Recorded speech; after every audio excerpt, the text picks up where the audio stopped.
আসসালামু আলাইকুম। রান্না করতে গিয়ে রসুনের খোসা ছাড়াতে একদম ঝামেলা মনে হয়, তাই না? আজকে আমি আপনাদেরকে দেখাবো সবচেয়ে সহজ পদ্ধতিতে ঘরোয়াভাবে মাত্র 10 সেকেন্ডে কিভাবে আপনি রসুনের খোসা ছাড়িয়ে নিতে পারেন। আর এই টিপসটি খুবই উপকারী এবং খুবই সহজভাবে কাজ করে। সো আজকে আপনাদেরকে দেখাবো রসুনের খোসা ছাড়ানোর ঘরোয়া টিপস। আমি এই পরিমাণ রসুন নিয়েছি, আমার এই পরিমাণই লাগবে। আপনাদের যদি কারোর আরও বেশি পরিমাণে রসুন দরকার হয় তাহলে অফকোর্স আপনারা আরও বাড়িয়ে নিতে পারেন এবং আপনাদের যতটুকু লাগবে সেই পরিমাণে নিতে পারেন। বাট আপনাদেরকে আমি যেহেতু খুব সহজ এবং ইজি একটা টিপস দেখাচ্ছি, সেই জন্য আমি অল্প করে নিয়েছি। আপনারা প্রথমেই রসুনটা নেওয়ার পরে রসুনের কুয়াগুলো রসুন থেকে আলাদা করে নেবেন এবং প্রথমে রসুনের মাথায় হালকাভাবে একটু চাপ দিয়ে এগুলোকে টান দিলে কিন্তু খুব ইজিলি কুয়াগুলো আলাদা হয়ে যাবে। এই যে দেখুন, আমি সুন্দরভাবে কুয়াগুলোকে আলাদা করে নিয়েছি।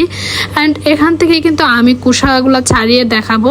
সো কিভাবে আপনারা মাত্র 10 সেকেন্ডে এই রসুনের কুয়া থেকে কুসাগুলো ছাড়াতে পারেন। সেই জন্য আপনাদের দরকার হবে গরম পানি।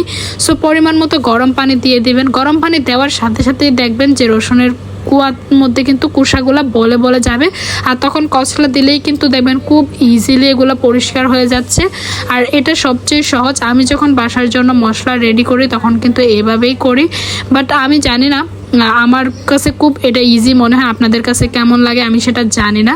যদি আপনাদের কাছে এটা খুব ইজি মনে হয় এবং খুব ভালো লাগে, আর অবশ্যই আরও আমি অনেকগুলো ভিডিও দিব খুব সহজ সহজ টিপসের, অবশ্যই আপনারা আমার পেজটাকে ফলো দিবেন এবং আমার পেজের সাথে থাকবেন। আমি এটাকে যত কচলাম তত কিন্তু কোষাগুলো ছড়ে যাবে, খুব সুন্দরভাবে আমার হাতে স্মুথলি কোষাগুলো চলে আসবে। আপনারা চাইলে একটু বেশি সময় ভিজিয়ে রাখতে পারেন। যদি কচলানোটা আপনাদের পছন্দ না হয় তাহলে অবশ্যই আপনারা আর একটু বেশি সময় আর আমার যেহেতু খুব সময় কম, সেই জন্য আমি পানি দিয়ে সাথে সাথে কচলে নিচ্ছি যাতে করে খুব সুন্দরভাবে ক্লিন হয়ে যায়। এখন আমি ভাবছি একটু সুন্দরভাবে একটু কমিয়ে আমি সুন্দরভাবে কুসাগুলোকে একটু সরিয়ে নিয়েছি, আর একটু রসুনগুলার কুসাগুলো ছাড়িয়ে আবার আমি কচলা দিচ্ছি এবং একটা একটা করে কিন্তু খুব সুন্দরভাবে এগুলা কুসাগুলো চুড়ে হাতের মধ্যে চলে আসতেছে। সো আমি কিন্তু এভাবে রসুনের কুসাগুলো ছাড়িয়ে নিই। এতে কিন্তু আমাকে ছুরি বটি কোনো কিছু ইউজ করতে হয় না, বাট রিক্সও যাইতে হয় না, কারণ এগুলো ইউজ করার মধ্যে কিন্তু অনেক সময় লেগে যায়। ছুরি দিয়ে করলে বা বটি দিয়ে করলে একটা একটা করে করতে হয়, যেটা আমার কাছে খুবই বোরিং লাগে। আর এইভাবে কিন্তু খুব ইজিলি মাত্র 1 মিনিটে আপনি ইজিলি এগুলোর কুসা ছাড়িয়ে আপনাদের কেমন লেগেছে সেটা বলবেন।